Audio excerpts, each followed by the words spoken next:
ہزاروں سال سے زندہ سورج کا دیوتا ریزو، جنگ کے آخر میں اسے تلواریں ماری جاتی تو تلواریں ٹوٹ جاتی، گولیاں ماری جاتی تو گولیاں اسے ٹکرا کے گر جاتی۔ اسے بار بار مارنے کی کوشش کی گئی۔ وہ اتنا طاقتور تھا کہ اسے قتل کرنا مشکل ہو گیا۔ پھر اس کا سامنا امسلوپوگاس سے ہوا، جو آج تک کوئی جنگ نہیں ہارا تھا۔ اس کے بعد کیا ہوا، یہ آپ اس کہانی میں جانیے۔ السلام علیکم، جہان داستان میں آپ کا خیر مقدم ہے۔ امید ہے کہ آپ خیریت سے ہوں گے۔ آج میں آپ کے لیے ہینا اور شکاری کی ایپیسوڈ نمبر 18 لے کر آیا ہوں، اور ایپیسوڈ کا نام ہے ریزو کا قتل۔ آخرکار ہم ڈھلان سے اتر کر نیچے میدان میں پہنچ گئے۔ ریزو کی فوج کے بچے ہوئے سپاہی اب بھی خوفزدہ شکار کی طرح بھاگ رہے تھے، اور وہاں پہنچ کر ہم اپنی صفیں ترتیب دینے کے لیے ٹھہر گئے۔ کم سے کم میں نے تو یہی سمجھا، کیونکہ اب بھی ہینا نے کوئی لفظ نہ کہا تھا۔ البتہ یہ ضرور ہوا کہ میں نے اپنے دل میں یہ محسوس کیا کہ یہ ہینا کا حکم ہے اور مجھے رک کر صفوں کی ترتیب دینا ہے۔ اس کام میں 20 منٹ یا اس سے کچھ زیادہ وقت لگ گیا۔ اب ہماری فوج میں صرف 2500 سپاہی تھے، بقیہ مارے گئے تھے۔ ہم پھر آگے بڑھے، اور اب وہ دھندلا اتر آیا جو سورج کے طلوع ہونے سے پہلے پھیل جاتا ہے، اور اس روشنی میں نے دیکھا کہ جنگ ابھی ختم نہ ہوئی تھی، کیونکہ ہمارے سامنے اب بھی ریزو کی وہ فوج جمع ہو گئی تھی جو تعداد میں ہماری فوج کے برابر تھی۔ ہینا نے اپنا عصا سے اس فوج کی طرف اشارہ کیا، اور ہم اس پر حملہ کرنے کے لیے آگے بڑھے۔ ریزو کے پرستار جہاں تھے وہیں ہمارا مقابلہ کرنے کے لیے تیار کھڑے تھے۔ چنانچہ معلوم ہوا کہ رات کے خاتمہ کے ساتھ ہی ان لوگوں کا خوف و ہراس ختم ہو گیا تھا۔ خوش قسمتی سے عین اس وقت جب جنگ کا فیصلہ مشکوک نظر آ رہا تھا، ہمارے بائیں طرف سے شور بلند ہوا۔ میں نے اس طرف دیکھا تو سب سے پہلے میری نظر وچ ڈاکٹر گردکو اور ہمارے دوسرے زولو ساتھی پر پڑی جو اس کے ساتھ تھا۔ گردکو نے اپنے 250 ماتحت امام حجر کے ساتھ ریزو کی فوج کے پہلو پر حملہ کر دیا تھا، اور اب کھیل ختم ہو گیا تھا۔ اس نئے حملے کی تاب نہ لا کر ریزو کے سپاہی بکھر گئے، ان کی صفیں درہم برہم ہو گئی۔ عین اس وقت صبح کی روشنی افق مشرق سے بڑھ کر پھیلنے لگی۔ میں نے چاروں طرف ہینا کی تلاش میں دیکھا، لیکن وہ جا چکی تھی۔ کہاں، یہ میں نہیں جانتا۔ البتہ اس وقت مجھے یہ خیال ضرور آیا کہ کہیں بگدڑ میں وہ ماری نہ گئی ہو۔ اور پھر میں نے ہینا کو تلاش کرنا ترک کر کے سوچنا شروع کیا، کیونکہ آخری ضرب لگانے کا یہی وقت تھا۔ میں نے چیخ کر امام حجر کو آگے بڑھنے کا حکم دیا، اور مثال قائم کرنے کے لیے میں خود امسلوپوگاس، ہنیس اور گردکو کو، جو ہم سے آ ملا تھا، ساتھ لے کر آگے بڑھا۔ امام حجر نے ہماری تقلید کی۔ باس، یہی وہ پتھر ہے جس پر لال داڑھی والے کو ہونا چاہیے تھا۔ جب ہم ایک مختصر سی ڈھلان کے سامنے پہنچے تو ہنیس نے چیخ کر کہا۔ میں دوڑ کر اوپر چڑھ گیا، اور مٹیالی روشنی میں دیکھا کہ کسی چیز کے گرد یہاں سے لوگ جمع تھے۔ جس طرح کے سڑک پر حادثہ ہو جاتا ہے تو وہاں لوگ بھیڑ لگا دیتے ہیں۔ وہ لال داڑھی والا باس پتھر پر، وہ اسے بین چڑھا رہے ہیں، ہنیس نے پھر چیخ کر کہا۔ اور یہ اس نے غلط نہ کہا تھا۔ کئی سفید پوش کہان ایک جھکے ہوئے آدمی پر جھکے ہوئے تھے، اور ان سب کے ہاتھوں میں خنجر چمک رہا تھا، اور ان کے پیچھے ایک دیو قامت شخص کھڑا ہوا تھا۔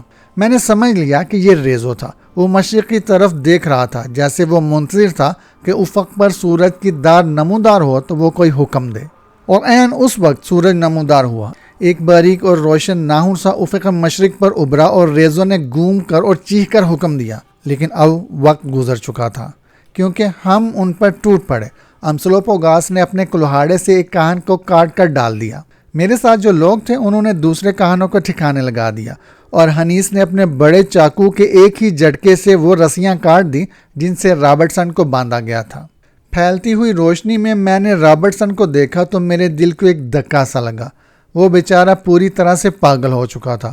وہ اس کاچستانی زبان میں کچھ چیخ کر ایک دم سے اچھل کر اٹھا، نیچے پڑا ہوا ایک کہان کا پھالا اٹھایا، دیوانوں کی طرح لپکا، اور اس دیو کے سینے پر جس نے سورج کے طلوع ہوتے ہی حکم دیا تھا بالا مارا، لیکن بالا چٹاخ سے ٹوٹ گیا، جس سے میں نے نتیجہ اخذ کیا کہ ریزو، کیونکہ وہ ریزو ہی تھا، اپنے لباس کے نیچے کسی قسم کا زرہ پہنے ہوئے ہے۔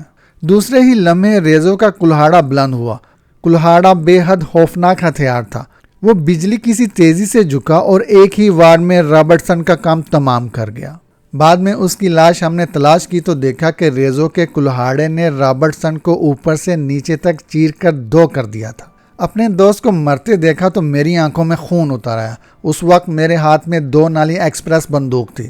میں نے اس دیو کو نشانہ بنا کر پہلے ایک اور پھر دوسری نالی چلا دی، اور سب سے بڑی بات یہ کہ میں نے دونوں گولیوں کو اس کے سینے پر لگتے سنا، لیکن حیرت ہے وہ گرا نہیں، البتہ ذرا سا ڈگمگایا۔ پھر وہ پلٹا اور بڑی بے پرواہی سے اس جھونپڑی کی طرف چل دیا جس کا ذکر حنیس نے کیا تھا اور جو ہم سے کوئی 50 گز دور تھی۔ میکو میزن، اس دیو کو میرے لیے چھوڑ دو، امسلوپوگاس نے چیخ کر کہا۔ فولاد وہاں کاٹ کرتا ہے جہاں بندوق کی گولی بیکار ثابت ہوتی ہے، اور ہرن کی طرح کلانچ بھر کر امسلوپوگاس ریزو کے پیچھے بھاگا۔ میرے خیال میں ریزو کسی خاص مقصد سے جھونپڑی میں جانا چاہتا تھا، لیکن امسلوپوگاس بے حد تیز ثابت ہوا۔ چنانچہ ریزو جھونپڑی کے قریب سے نکلا چلا گیا اور اس کے پیچھے کی ڈھلان اتر کر اس میدان میں پہنچ گیا جہاں اس کی بچی ہوئی فوج اپنے آپ کو ترتیب دینے کی کوشش کر رہی تھی۔ وہاں پہنچ کر وہ دیو رکا اور گھوم کر تیار کھڑا ہو گیا۔ امسلوپوگاس بھی ٹھہر گیا اور ہمارے پہنچنے کا انتظار کرنے لگا۔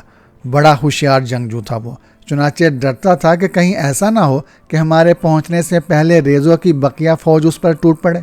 کوئی 30 سیکنڈ بعد ہم وہاں پہنچ گئے۔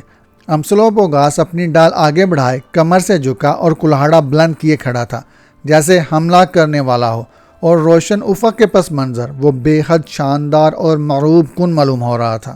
کوئی 10 قدم دور ریزو اپنا کلہاڑا ٹیکے کھڑا تھا، اور اس کا کلہاڑا ایسا تھا جیسا کہ لکڑیاں کاٹنے والے استعمال کرتے ہیں۔ وہ بے حد خونخوار نظر آ رہا تھا، اور پہلی ہی نظر میں مجھے وہ اس دیو کا سا معلوم ہوا جسے حضرت داؤد نے مارا تھا۔ وہ قد و قامت میں پورا دیو تھا اور اس کے پورے بدن پر بال تھے، آنکھیں بڑی بڑی اور دنسی ہوئی تھیں اور ناک کی نوک نیچے کی طرف جھکی ہوئی۔ اس کا چہرہ ستا ہوا اور قدیم معلوم ہوتا تھا، لیکن اس کے اعضاء مضبوط اور موٹے تھے جن میں قوت کی روحیں دوڑ رہی تھیں۔ مؤثر یہ کہ وہ انسان سے زیادہ شیطان معلوم ہوتا تھا، اور مجھے کہنا پڑتا ہے کہ اسے دیکھ کر میرا معدہ الٹنے لگا تھا۔ میں اسے گولی مار دیتا ہوں، میں نے چیخ کر امسلوپوگاس سے کہا، کیونکہ میں نے اپنی بندوق دوبارہ بھر لی تھی۔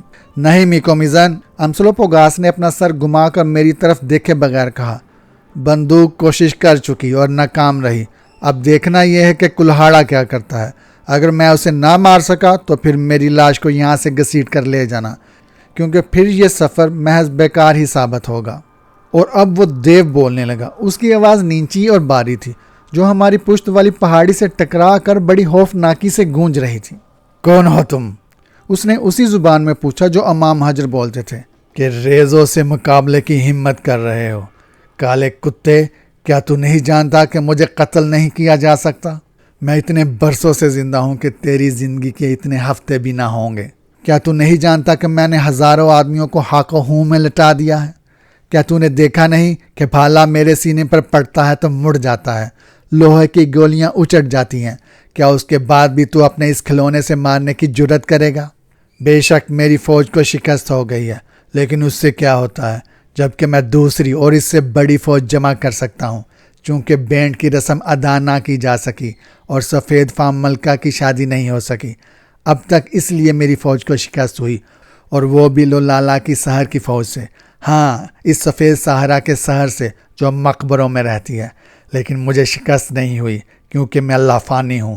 میں نے پیٹھ نہیں پھیری اور مجھے صرف ایک خاص کلہاڑے سے شکست دی جا سکتی ہے، لیکن وہ کلہاڑا اب نہیں رہا۔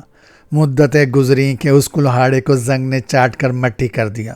ریزو کی اس لمبی تقریر کا ایک لفظ بھی امسلوپوگاس نہ سمجھا، چنانچہ اس کی طرف سے جواب میں نے دیا، مختصر مگر جامع، کیونکہ اس وقت مجھے کلہاڑے کے متعلق وہ پوری کہانی یاد آ گئی تھی جو ہینا نے سنائی تھی۔ خاص کلہاڑا، میں نے چیخ کر کہا، خاص کلہاڑا، ٹھیک ہے ریزو، غور سے دیکھو اس کلہاڑے کی طرف جو اس سیاہ فام کے ہاتھوں میں ہے۔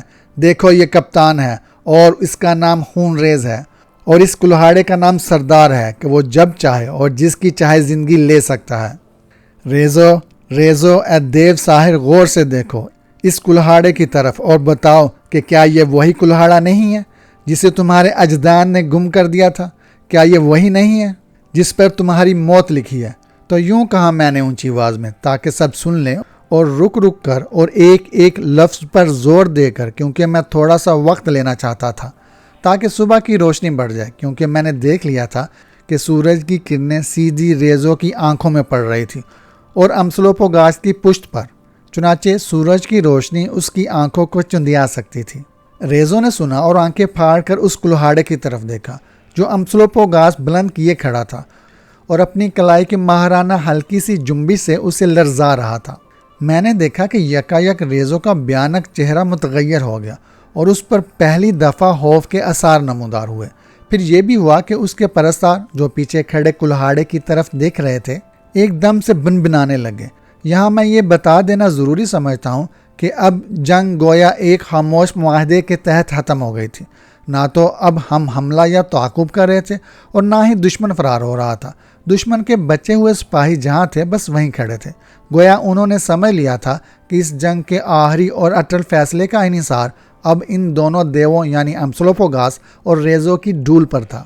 حالانکہ انہیں یقین تھا کہ فیصلہ بہرحال ان کے حق میں ہوگا، کیونکہ ان کے نزدیک ان کے بادشاہ پر کوئی بھی ہتھیار اثر نہ کر سکتا تھا۔ بہت دیر تک ریزو کلہاڑے کی طرف دیکھتا رہا، پھر اس نے بلند آواز میں جیسے اپنے آپ سے کہا، وہ ایسا ہی ہے، ہو بہو ایسا ہی، وہی گینڈے کی سینگ کا دستہ، وہی چیندنی، وہی نئے چاند کی شکل کا پھل۔ میں تو یہاں تک کہہ سکتا ہوں کہ میری نظر کے سامنے وہی قدیم اور مقدس کلہاڑا ہے، لیکن نہیں، وہ مقدس کلہاڑا تو صدیوں پہلے دیوتاؤں نے ہم سے لے لیا۔ یہ تو غاروں میں رہنے والی سفید فام لولالا کا سحر ہے جس کے ذریعے وہ مجھے دھوکہ دینا چاہتی ہے۔ اس نے یوں کہا، اس کے باوجود وہ ششوپنج میں کھڑا رہا۔ امسلوپوگاس، میری آواز اس گہری خاموشی میں گونج گئی جو اب وہاں مسلط تھی۔ سنو امسلوپوگاس، میں سن رہا ہوں میکومیزن۔ امسلوپوگاس نے سر گھمائے اور بازو ہلائے بغیر کہا، کہو کیا مشورہ ہے تمہارا؟ یہ ہے میرا مشورہ اے خون ریز، اس دیو کے چہرے اور سینے پر وار کرنا، کیونکہ وہاں وہ یا تو سحر یا پھر ذرہ کی وجہ سے محفوظ ہے۔ اس کے پیچھے جا کر اس کی پشت پر حملہ کرنا، سمجھ گئے؟ نہیں میکومیزن، میں کچھ نہیں سمجھا، تاہم میں ایسا ہی کروں گا جیسا تم نے کہا ہے، کیونکہ تم مجھ سے زیادہ ہوشیار ہو اور بیکار کی بات نہیں کہتے۔ اچھا، اب خاموش رہو۔ اور پھر اس نے اپنا کلہاڑا گھما کر ہوا میں اچھال دیا، اور جب وہ بہت اوپر تک جانے کے بعد نیچے آ رہا تھا تو اس سے پہلے کہ وہ زمین پر گرتا، امسلوپوگاس نے اسے ایک ہی ہاتھ سے دبوچ لیا اور پھر وہ زولو رسم کے مطابق خود اپنی تعریف کے گیت گانے لگا۔ اوہو، میں نے کہا تھا میں شیر کا بیٹا ہوں، کالی ایال والے شیر کا بیٹا، اور میرے پنجے کبھی اپنے شکار کو نہیں چھوڑتے۔ ہاں، میں بیڑیوں کا بادشاہ ہوں۔ ہاں، میں وہ ہوں جس نے چڑیل پہاڑ پر اپنے خون بدل بائی کے پہلو با پہلو اور بیڑیوں کو ساتھ لے کر شکار کیا ہے۔ ہاں، میں وہ ہوں جس نے ان لوگوں کو قتل کیا ہے جنہوں نے کبھی کسی سے شکست نہ کھائی۔ میں کلہاڑے والوں کا سردار اور قدیم کلہاڑے کا تنہا مالک ہوں۔ ہاں، میں وہ ہوں جس نے حالہ قاضی قبیلے کو شکست دے کر ان دغا بازوں میں ڈھکیل دیا تھا اور ناڈا کو، جو سوسن کہلاتی تھی، حاصل کر کے اپنی بیوی بنایا تھا۔ میں وہ ہوں جس نے ڈنگان کو وہ تحفہ دیا تھا جو اسے پسند نہ تھا، اور پھر اپنے رضائی باپ مدپو کے ساتھ مل کر میں نے ڈنگان کو موت سے ہم آغوش کر دیا تھا۔ میں شہزادہ ہوں، میں بلائلو ہوں، میں ہوں ریز ہوں، میں کٹھ بورڈ ہوں، میں امسلوپوگاس ہوں جس کے سامنے کھلی اور 10 جنگ میں آج تک کوئی نہیں ٹھہر سکا۔ اور اب اسے ریزو، اے دیو، اے ساحر، اے بھوت، تم میرے مقابل آیا ہے، اور اس سے پہلے کہ سورج ایک ہاتھ بلند ہو سب دیکھ لیں گے کہ جنگ میں کون بہتر ہے، تو یا میں۔ آ جاؤ، پھر آ جا، اور میرا خون گرم ہو کر کھولنے لگا ہے اور میری ٹانگیں بے قرار ہیں۔ آ جا اے غرائے ہوئے کتے، آ جا اے وہ ذلیل آدمی جو انسانوں کا گوشت کھا کھا کر موٹا ہو گیا ہے، اے مڑی ہوئی چونچ والے گدھ، اے مردار خور بیڑیے، آ جا، آ جا۔ اور یوں امسلوپوگاس ایک جوش کے عالم میں گاتا اور اس کے دونوں زولو ساتھی تالیاں بجا کر تال دیتے اور اس کے لفظ دہراتے رہے، اور وچ ڈاکٹر گردکو اس کے پیچھے کھڑا منتر پڑھتا رہا۔ اور جب وہ یوں خود اپنے ہی گن گا رہا تھا تو امسلوپوگاس جنبش بھی کرنے لگا تھا۔ ابتدا میں اس کے سر اور شانے ہولے ہولے ہلنے لگے اور ہوا کے ہلکے سے جھونکے سے لرزتے ہوئے، نرسل کی طرح یا اس پھن کی طرح جو ڈسنے کی تیاری کر رہا ہو۔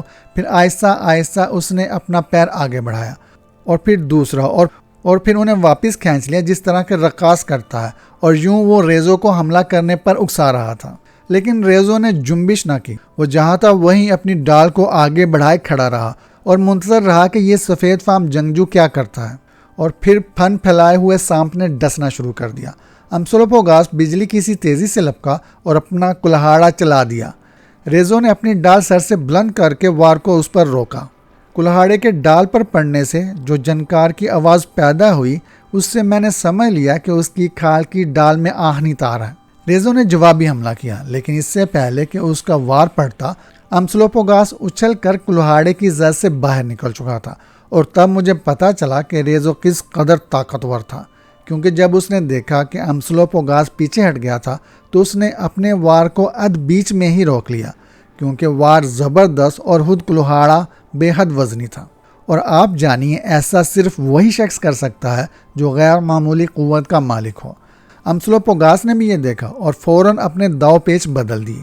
اس کا کلہاڑا دستے کی طرف سے ریزو کے کلہاڑے سے 7-8 انچ لمبا تھا، چنانچہ وہ وہاں تک پہنچ سکتا تھا جہاں تک ریزو نہ پہنچ سکتا تھا، خصوصاً اس لیے بھی کہ ریزو کے بازو امسلوپوگاس کے بازوؤں کی طرح لمبے نہ تھے۔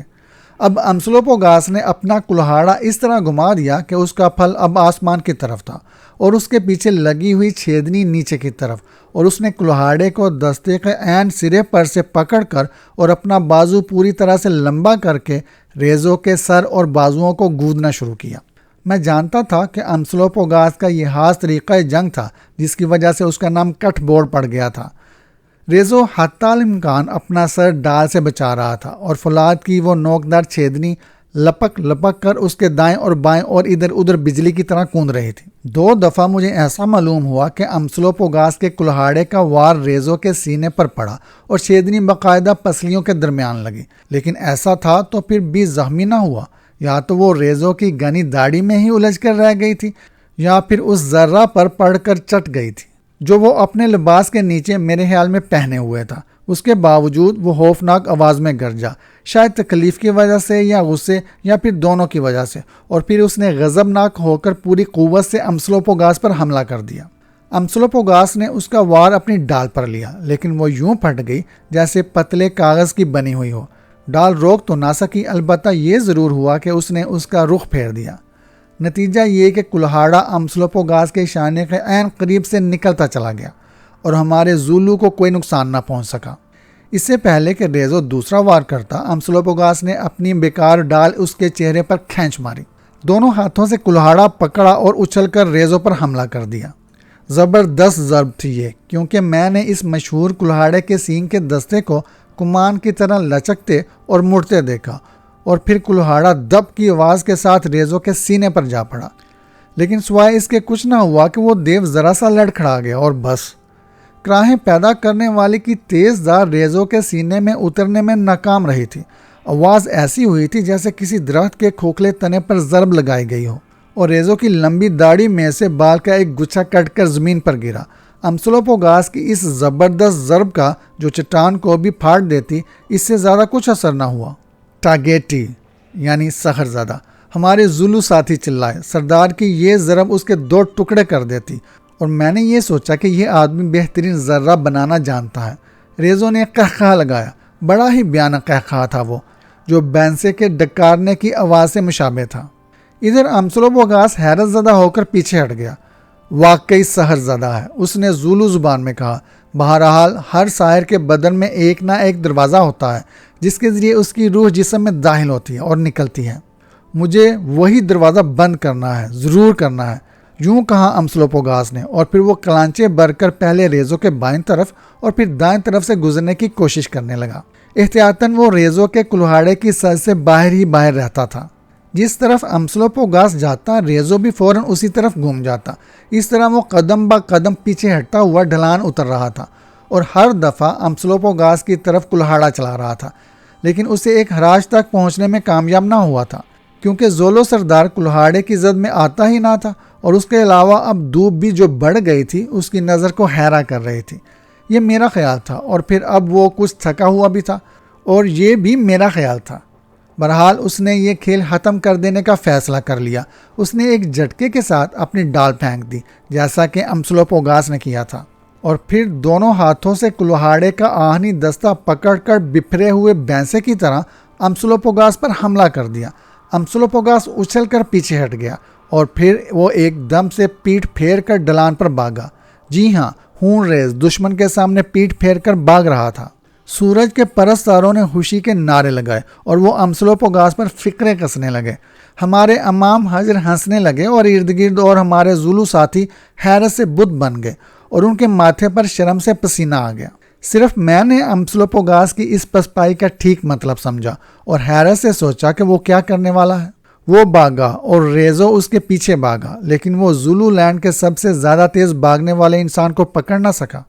ریزو کبھی ادھر اور کبھی ادھر مڑ کر اس کا تعاقب کر رہا تھا، کیونکہ امسلوپوگاس سیدھا بھاگنے کے بجائے ٹیڑھا ترچھا بھاگ رہا تھا اور وہ ڈھلان کی چوٹی کی طرف جا رہا تھا، یہاں تک کہ ریزو رک گیا۔ اس کا سانس پھول رہا تھا، لیکن امسلوپوگاس مزید 20 گز تک بھاگتا رہا اور بھاگ کر چوٹی پر پہنچ گیا۔ وہاں پہنچ کر وہ رکا اور ایک دم سے ریزو کی طرف گھوم گیا۔ 10 سیکنڈ تک وہ چوٹی پر کھڑا اپنا دم درست کرتا اور لمبے لمبے سانس لیتا رہا، اور میں نے اس کی طرف دیکھا تو مجھے اس کا چہرہ خونخوار بھیڑیے کا سا نظر آیا۔ اس کے ہونٹ کھنچ گئے تھے اور اس کے سفید دانت نظر آ رہے تھے۔ یہ حملہ کرنے والے بھیڑیے کی لرزہ خیز مسکراہٹ تھی۔ اس کے گال جیسے دنس گئے تھے اور اس کی آنکھوں میں خوفناک چمک تھی، اور اس کے ماتھے کے سوراخ پر تنی ہوئی جلد نمایاں طور پر دھڑک رہی تھی۔ وہ چوٹی پر کھڑا ہوا تھا اور یوں معلوم ہوتا تھا جیسے وہ ایک زبردست کوشش کے لیے اپنے آپ کو سمیٹ رہا ہو۔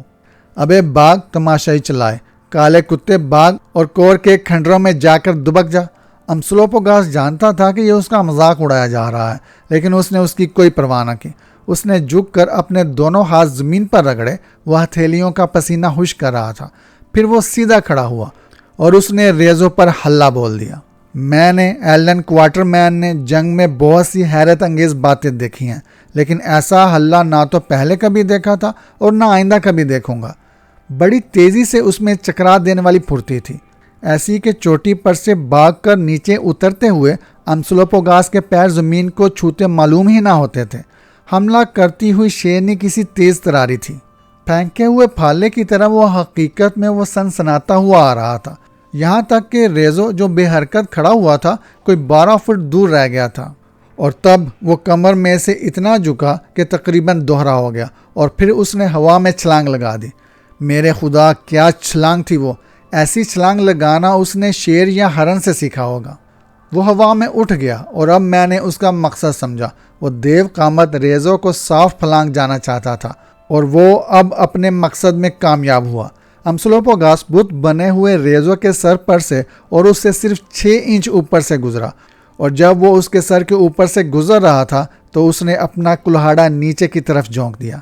کلہاڑا ریزو کے سر کے پچھلے حصے پر پڑا، اور بڑی بات یہ ہوئی کہ اس دفعہ کلہاڑے کا دوسرے جیسا تیز پھل اپنا کام کر گیا، کیونکہ میں نے ریزو کی کھوپڑی سے سرخ خون نکلتے دیکھا اور ساتھ ہی ریزو اوندے منہ گرا۔ امسلوپوگاس ریزو کے پیچھے اور کافی دور اپنی ٹانگوں پر گرا اور اپنے زور میں کئی گز تک بھاگتا چلا گیا۔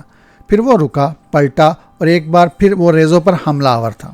ریزو اٹھ چکا تھا، لیکن اس سے پہلے کہ وہ کھڑا ہو سکتا، کراہیں پیدا کرنے والا بجلی کی طرح ٹھیک اس جگہ جہاں گردن درد سے جڑی ہوتی ہے اور تیز پھل رگوں کو کاٹتا ہوا گوشت میں دنس گیا۔ لیکن ریزو ایسی حیرت انگیز قوت کا مالک تھا کہ اس کے بعد بھی وہ سیدھا کھڑا رہا اور اندھا دھند وار کرنے لگا، لیکن اب اس کے وار کمزور تھے اور امسلوپوگاس لپک کر اس کے پیچھے پہنچ گیا، اور پھر اس نے ریزو پر وار کرنے شروع کر دیے۔ 1 2 3 اور تیسری ضرب نے ایسا معلوم ہوا کہ اس دیو کی ریڑھ کی ہڈی کے پرخچے اڑا دیے۔ ریزو کے ہاتھ سے کلہاڑا چھوٹ گیا اور وہ آہستہ سے ڈہ گیا، اور اب وہ ایک گٹھڑ کی طرح پڑا ہوا تھا۔ یہ سمجھ کر کہ معاملہ ختم ہوا، میں اس طرف دوڑا جہاں ریزو پڑا ہوا اور اس کے سرہانے امسلوپوگاس کھڑا ہوا تھا اور ڈول رہا تھا، لیکن ریزو مرا نہ تھا۔ اس نے اپنی آنکھیں کھولی اور امسلوپوگاس کی طرف دیکھا۔ دیو کی آنکھوں میں جہنمی نفرت تھی۔ سیاہ فام، تم نے مجھے شکست نہیں دی ہے، وہ بولا۔ یہ تمہارا کلہاڑا ہے جس نے تمہیں کامیابی عطا کی ہے۔ ہاں، وہی قدیم اور مقدس کلہاڑا جو کبھی میرا تھا اور جسے ایک عورت چرا لے گئی تھی۔ ہاں، اس کلہاڑے اور غاروں میں رہنے والی اس سفید فام ساحرہ کی وجہ سے تم کامیاب ہوئے ہو۔ ہاں، اس ساحرہ کی وجہ سے جس نے تمہیں بتایا تھا کہ ضرب کہاں لگائی جائے اور کہاں سے میری روح نکل سکتی ہے۔ سیاہ فام بیڑیے، امید ہے کہ ہم پھر کسی جگہ ملیں گے اور اس جنگ کو پھر شروع کر دیں گے، کاش کہ میں اپنے ہاتھ تیرے حلق تک پہنچا سکتا اور تجھے اپنے ساتھ دوسری اندھیر دنیا میں لے جا سکتا، لیکن لو لالا کی فتح ہوئی، عارضی طور پر ہی صحیح، کیونکہ میں سمجھتا ہوں اس کا انجام مجھ سے بھی بدتر ہوگا۔ ہاں اس کے مسحور کن حسن کو تبدیل ہو کر شرمناک، اور یہاں دفعتاً زندگی اس سے رخصت ہوئی۔ ریزو نے اپنی ٹہنیوں جیسے ہاتھ پھیلا دیے اور اس کا آخری سانس خونی بلبلا بن کر اس کے ہونٹوں کے درمیان سے نکل گیا۔ میں اس بالدار دیو کی، جو مجھے صرف نیم انسان معلوم ہوتا تھا، لاش کے معائنے کے لیے اس پر جھکا ہی تھا کہ ہمارے امام حجر بھاگ کر آئے، مجھے ایک طرف دھکیل دیا اور بھوکے بیڑیوں کی طرح اپنے قدیم دشمن کی لاش پر ٹوٹ پڑے، اور اپنے ناخنوں، بھالوں، خنجروں سے دیکھتے ہی دیکھتے حقیقت میں اس کی بوٹیاں اڑا دیں۔ انہیں روکنا ممکن ہی نہ تھا، اور پھر سچ تو یہ ہے کہ میں دماغی اور جسمانی طور پر ایسی تھکن محسوس کر رہا تھا کہ انہیں روکنے کی کوشش بھی نہ کر سکا کہ اس نے اپنی گھنی داڑھی کے پیچھے ایسی کون سی ذرہ پہن رکھی تھی جس پر میری بندوق کی گولیاں بھی پڑ کر اچٹ گئیں۔ میں نے جب دوسری دفعہ اس طرف دیکھا تو وہاں ریزو کی لاش کے بجائے گوشت کے لوتھڑے بکھرے پڑے تھے اور اس کی ذرہ غائب تھی۔ ہمارے امام حضرت نے شاید اس کے بھی ٹکڑے اڑا دیے تھے، اور وہ ٹکڑے شاید وہ یادگار کے طور پر آپس میں تقسیم کرنے لگے تھے۔ چنانچہ میں ریزو کے متعلق اتنا جانتا ہوں کہ وہ سارے انسانوں سے زیادہ تگڑا اور طاقتور تھا، جس نے اپنی طاقت بہت مدت تک سنبھال رکھی تھی، کیونکہ وہ میرے اندازے کے مطابق 70 سال سے کم نہ تھا۔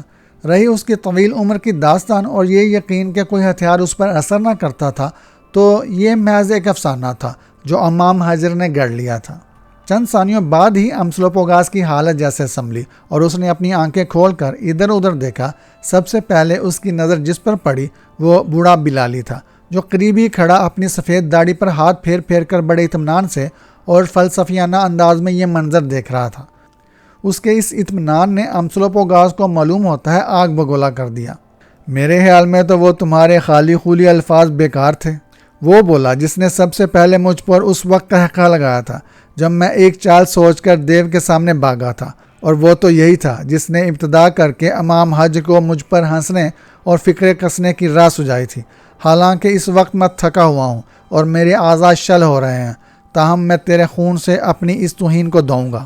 پاسبان شب، یہ سیاہ فام بہادر ہیرو کیا کہہ رہا ہے؟ بلالی نے پوچھا۔ میں نے امسلوپوگاس کی دھمکی کا لفظ بلفظ ترجمہ کر دیا۔ اس پر بلالی نے خوف سے کام کر اپنے ہاتھ اوپر اٹھائے اور پلٹ کر بھاگا، اور ایسا غائب ہوا کہ ہم نے پھر اسے کور میں ہی دیکھا۔ اپنے سردار کو مرتے دیکھ کر اس کے پرستاروں نے ایسا ماتم کیا اور یوں روئے کہ فضا تھرا گئی، اور پھر پلٹ کر وہ حیرت انگیز تیزی سے بھاگ کر اپنے گھروں کی طرف چلے گئے، جو خدا جانے کہاں تھے۔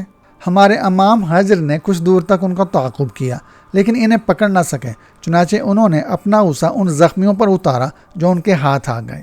اس کے بعد وہ لوٹ آئے۔ غالباً کہنے کی ضرورت نہیں کہ تعاقب میں نے ان کا ساتھ نہ دیا۔ جنگ ہم نے جیت لی تھی، چنانچہ اب امام حجر سے ہمارا کوئی تعلق نہ تھا، جو میرے خیال میں وہ لوگ تھے جن کے کوئی اصول نہ تھے، جو درندانہ صفات والے تھے اور جن کی رسومات غیر انسانی تھی۔ حالانکہ یہ شب بیدار لوگ ہونہار اور بے درد تھے، لیکن جنگجو نہ تھے۔ قصہ مؤثر میں دعا کر رہا تھا کہ آئندہ میرا ان لوگوں سے اور اس قسم کے دوسرے لوگوں سے واسطہ نہ پڑے۔ اس کے علاوہ ایک دوسرا معاملہ فوری توجہ چاہتا تھا۔ جہاں تک میرا تعلق ہے، اس جنگ کا مقصد آئینیز کو بچانا تھا، کیونکہ اگر اسے آدم ہور پکڑ کر نہ لے گئے ہوتے تو میں نے نہ تو امام حجر کی سپہ سالاری قبول کرنی تھی اور نہ ہی آدم ہوروں سے جنگ کرنے کے لیے تیار ہونا تھا۔ لیکن آئینیز تھی کہاں؟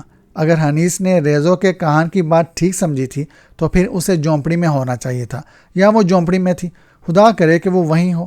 بصورت دیگر ہمیں اس کی تلاش جاری رکھنی تھی، اور اگر ایسا ہوتا تو بہرحال یہ معلوم کرنا آسان تھا کہ آئینیز جھونپڑی میں تھی یا نہیں۔ میں نے حنیس کو آواز دی، جو بھاگتے آدم ہوروں کی طرف محض بیکار ہی گولیاں چلا رہا تھا، تاکہ جیسا اس نے مجھے بعد میں بتایا وہ اسے ہمیشہ یاد رکھیں۔ ساتھ ہی میں نے زولوؤں کو پکارا اور انہیں ساتھ لے جا کر وہ ڈھلان چڑھنے لگا جس کی چوٹی پر جھونپڑی تھی، بلکہ یوں کہیں کہ ٹہنیوں کا بوتھ تھا، کیونکہ جھونپڑی کو 20 فٹ لمبی اور 12-15 فٹ چوڑی تھی۔ اس کے مشرقی سرے پر دروازہ تھا جس پر پردہ پڑا ہوا تھا۔ وہاں پہنچ کر میں رک گیا۔ میرا دل بری طرح سے دھڑک رہا تھا، کیونکہ پتہ نہیں جھونپڑی میں مجھے کون سا بھیانک منظر دکھائی دے۔ آخرکار ہمت کر کے میں نے پردہ ہٹایا، پستول ہاتھ میں لیا اور جا کر اندر دیکھا۔ ابتدا میں تو کچھ دکھائی نہ دیا کیونکہ میں تیز روشنی میں سے آیا تھا. ہری ٹہنیوں اور پتوں کو آپس میں یوں گونتھا گیا تھا کہ کسی طرف سے بھی روشنی اندر نہ آ رہی تھی. رفتہ رفتہ میری آنکھیں اندھیرے کی عادی ہوئیں تو میں نے کسی جگمگاتی چیز کو ایک قسم کے تخت پر بیٹھے دیکھا جس کے سامنے سفید چغوں میں ملبوس 6 عورتیں 3 کی 2 قطاروں میں سجدے میں پڑی ہوئی تھیں. ان کی گردنوں میں زنجیریں پڑی ہوئی تھیں اور پٹکے میں خنجر اڑسے ہوئے تھے. تخت اور ان عورتوں کے درمیان فرش پر کسی کی لاش پڑی تھی. اس کے لباس سے میں نے اندازہ لگایا کہ یہ کسی کاہن یا پجاری کی لاش تھی جس کی مٹھی میں اب بھی بڑا سا پھالا تھا. تخت پر بیٹھی ہوئی اور اس کے سامنے جھکی ہوئی عورتیں ایسی خاموش اور بے حرکت تھیں کہ میں نے سمجھا کہ وہ سب کی سب مر چکی ہیں. باس اداس آنکھوں والی اور اس کی دلہن عورتیں. حنیس نے سرگوشی میں کہا. جب اس نے دیکھا کہ ریزو کو شکست ہوئی ہے تو یہ بڈھا پادری اداس آنکھوں والی کو یقیناً قتل کرنے آیا ہوگا، لیکن دلہن عورتوں نے خود اسے ہی قتل کر دیا. یہاں میں یہ بتا دینا ضروری سمجھتا ہوں کہ حنیس کا اندازہ غلط نہ تھا، جس سے آپ سمجھ سکتے ہیں کہ اس زرد بونے کا دماغ کس قدر تیز تھا اور وہ کتنے صحیح اندازے لگاتا تھا. تخت پر آئینیز ہی بیٹھی ہوئی تھی. کاہن اپنی مایوسی کی جونج میں اسے قتل کرنے آیا تھا، لیکن ان عورتوں نے جو آئینیز کی خاص خدمت گار تھی اور جنہیں حنیس نے دلہن عورتیں کہا تھا، کاہن کو قتل کر دیا تھا. میں نے زولوں سے کہا کہ وہ دروازہ پر پردہ اور چند ٹہنیاں دیوار میں سے گھسیٹ لیں کہ اندر روشنی آ جائے. اس کے بعد اپنے پستولوں اور پھالے تیار رکھ کر جھونپڑی میں داخل ہوئے. جھکی ہوئی عورتوں نے سر گھما کر ہماری طرف دیکھا. وہ سب کی سب جوان اور اپنے طور پر قبول صورت تھیں. اس کے علاوہ میں نے یہ بھی دیکھا کہ ان کے ہاتھ پٹکوں میں اڑسے ہوئے خنجروں پر جا پڑے. میں نے چیخ کر کہا کہ وہ کوئی الٹی سیدھی حرکت نہ کریں اور اٹھ کر باہر آ جائیں، اور یہ کہ وہ محفوظ ہیں. اب اگر انہوں نے میری بات سمجھی تھی تو انہوں نے اس کی پرواہ نہ کی. اس کے برخلاف انہوں نے ایک لرزہ حس حرکت کی. میں اور حنیس اپنے پستولوں کی زد میں انہیں لیے ہوئے تھے کیونکہ ہمیں خوف تھا کہ کہیں وہ تخت پر بیٹھی ہوئی اس عورت کو، جسے ہم نے آئینیز یقین کر لیا تھا، قتل نہ کر دیں. ہم دیکھ ہی رہے تھے کہ ایک عورت نے کچھ کہا. تمام عورتوں نے ایک ساتھ خنجر کھینچ لیے. پھر وہ سب کی سب آئینیز کے سامنے جھک گئیں. اب اسی عورت نے پھر کچھ کہا اور اس کے ساتھ ہی وہ عورتیں خنجر خود اپنے ہی سینوں میں اتار چکی تھیں. بے حد لرزہ خیز منظر تھا. ایسا منظر نہ تو میں نے پہلے کبھی دیکھا تھا اور نہ ہی آج تک دیکھ سکا ہوں، اور نہ ہی آج تک یہ سمجھ سکا ہوں کہ عورتوں نے ایسا کیوں کیا. غالباً اس لیے کہ انہوں نے آئینیز کی حفاظت کی قسم کھائی تھی. وہ اس کی گویا دیوداسیاں تھیں اور غالباً انہیں بتایا گیا تھا کہ اگر وہ اپنی دیوی کی حفاظت نہ کر سکے تو ان کا انجام بڑا ہی خوفناک ہوگا. بہرحال ہم انہیں باہر لے آئے. چند مر چکی تھی اور ایک مر رہی تھی. ان کے نشانے بڑے صحیح تھے، چنانچہ ان میں سے ایک عورت بھی چند منٹوں سے زیادہ زندہ نہ رہ سکی. اب میں اس کی طرف بڑھا جو تخت پر بیٹھی ہوئی تھی. یہ دراصل کالی لکڑی کی ایک بلند کرسی تھی جس میں ہاتھی دانت جڑ کر نقش و نگار بنائے گئے تھے. اس پر بیٹھی ہوئی عورت یوں بے حس و حرکت تھی کہ مجھے یقین ہو گیا کہ وہ مردہ تھی. میری یقین کو اس حقیقت سے اور بھی تقویت پہنچی کہ چرمی پٹیوں کے ذریعے جن میں سونے کے تاروں کی لہریں تھیں کرسی سے باندھا گیا تھا. اس کے چہرے پر نقاب پڑی ہوئی تھی اور ایک بات کو چھوڑ کر وہ ہو بہو ہینا تھی. سر سے پیر تک ہینا ہی کی طرح، حتیٰ کہ اس طرح اس کے شانوں پر بھی 2 چوٹیاں لہرا رہی تھیں اور اس کے پیروں میں ویسے ہی تسمے دار پیر تلے تھے. میں نے کہا ہے کہ ایک بات کو چھوڑ کر، اور وہ ایک بات یہ تھی کہ اس کے نقاب پوش کے گلے میں سونے کا ایک بوجھل ہار یا توق پڑا ہوا تھا جس سے سونے کا ہی سورج لٹک رہا تھا، جس کے کناروں پر سونے کی ہی شعائیں بنائی ہوئی تھیں. میں نے آگے بڑھ کر چاقو سے چرمی پٹیاں کاٹ دی اور نقاب اٹھائے. دوسرے میرے منہ سے خوشی کی ایک ہلکی سی چیخ نکل گئی کیونکہ یہ نہ صرف آئینیز تھی بلکہ وہ زندہ بھی تھی، کیونکہ اس کا سینہ اٹھ اور گر رہا تھا. لیکن آئینیز اپنے حواس میں نہ تھی، حالانکہ اس کی آنکھیں کھلی ہوئی تھیں، لیکن وہ بے ہوش بھی نہ تھی. غالباً اسے ایسی کوئی دوا پلا دی گئی تھی یا شاید اس بھیانک ناٹک نے جو اس کے سامنے کھیلا گیا تھا اس کے حواس گم کر دیے گئے تھے. اور سچ تو یہ ہے کہ آئینیز کی اس حالت سے مجھے یک گنا مسرت حاصل ہوئی کیونکہ میں فی الفور اسے اس کے باپ کی غمناک موت کی خبر سنانے سے بچ گیا تھا. ہم اسے جھونپڑی سے باہر اور پھر اس خوفناک مقام سے بھی باہر لے آئے اور اسے ایک درخت کے سائے میں لٹا دیا اور امام حاضر اس کے لیے ڈولی بنانے میں مصروف ہو گئے. میں کچھ نہیں کر سکتا تھا کیونکہ جانتا نہ تھا کہ جب کسی پر ایسا سکتہ طاری ہو تو کیا کیا جاتا ہے، اور نہ ہی میرے پاس شراب تھی کہ اس کے حلق میں چند قطرے ٹپکا دیتا. چنانچہ یہ ہماری لمبی تلاش اور طویل تعاقب کا خاتمہ تھا، اور یوں ہم نے آئینیز کو بچا لیا جسے زولو اداس آنکھوں والی کہتے تھے. یہ کہانی ابھی جاری ہے۔ یہ کہانی آپ کو کیسی لگی کمنٹ میں ضرور بتائیے گا، اور کہانی پسند آئے تو لائک ضرور کیجیے گا۔ ہمارے چینل کو سبسکرائب کر دیں اور بیل آئیکن کے بٹن پہ کلک کر دیں۔ شکریہ۔